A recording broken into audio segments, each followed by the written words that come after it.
What is your most disturbing secret?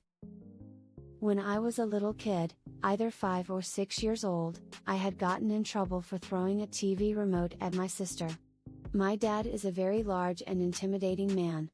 He stood in the doorway of my room yelling at me. I was hysterical. He was getting angrier and angrier. He started yelling at me to take my clothes off.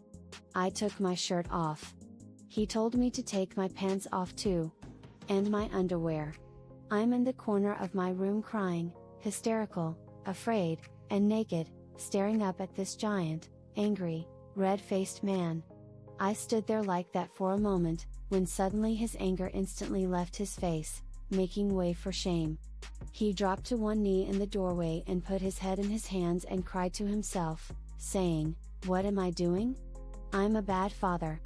I walked over to him, still naked and crying, and said, "You're not a bad dad." I hugged him. He left. I don't know if he thinks I forgot about that day, or what. But I remember it vividly. This was over 30 years ago. We've never talked about it. I was sexually abused by my aunt at the age of 7-12. She recently got in a car accident and now she's paralyzed from the neck down. It sort of brings me joy that she can't harm other kids. My family think I finished the computer science degree, but I dropped out.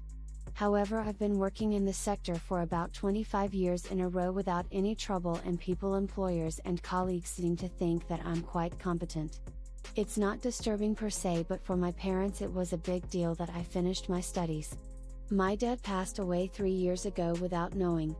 My mom is 83 and she is still proud of me, and I hope things stay the same till she dies.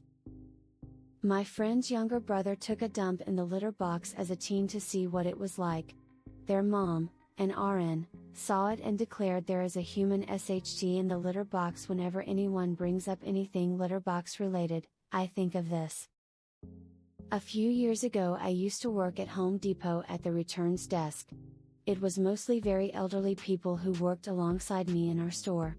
I was the youngest in the team. We had a lady, Margaret, who had issues with bowel control due to her medications. She used to fart without even realizing she's farting. Usually loud but harmless ones even when she was having a normal conversation. So we got so used to her doing that, even though it was awkward in the beginning.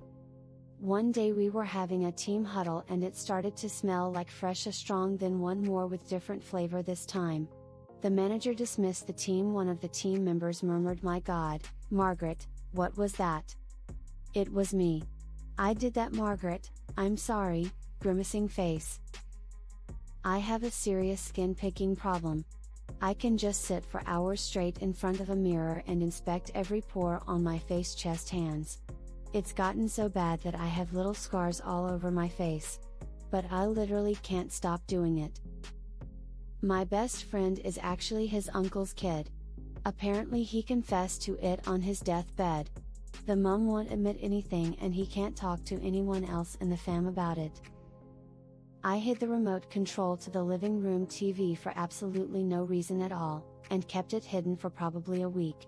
My dad began to have a meltdown by the 6th-7th day, so I just put it under a random blanket on the couch where I knew he would find it.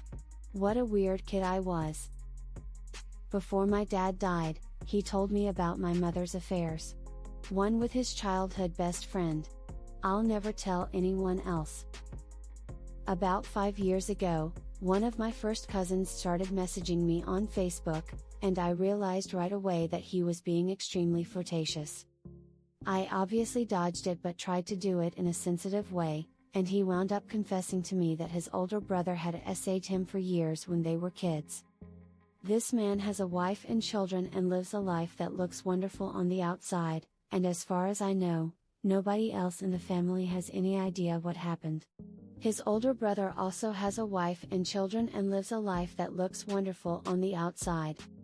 I don't know if there is anything I could do other than encourage my cousin to seek help, and I worry that my older cousin just molested his brother for years and will get away with it. I'm an alcoholic. No one is aware of how bad it's gotten, but I'm drinking to almost blackout daily and going to work ill every single day.